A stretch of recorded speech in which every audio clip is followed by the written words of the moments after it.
எனக்கு ஒரு சகோதரியை தெரியும். அந்த சகோதரி இப்ப புதிதாக ரட்சிக்கப்பட்டிருக்கிறார்கள்.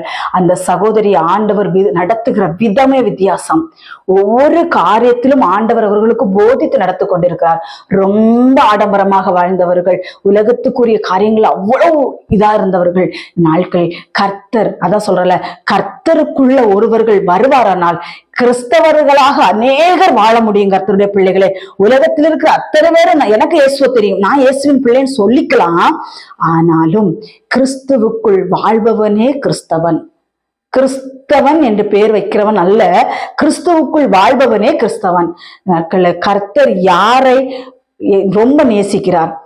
அவர் வார்த்தைகளுக்கு கீழ்ப்படுகிறவர்களை ரொம்ப நேசிக்கிறார். பழைய பாவத்தை வெறுக்கிறவர்களை தேவன் ரொம்ப நேசிக்கிறார், ரொம்ப நேசிக்கிறார். இன்னைக்கு சொல்லுவேன், சினிமா பாடல்களா இருக்கலாம், ஆபாசமான ஆடை அலங்காரங்களா இருக்கலாம், உலக பிரகாரமா இருக்குமோ நீங்க எப்படி வேணாலும் இருந்திருக்கலாம்.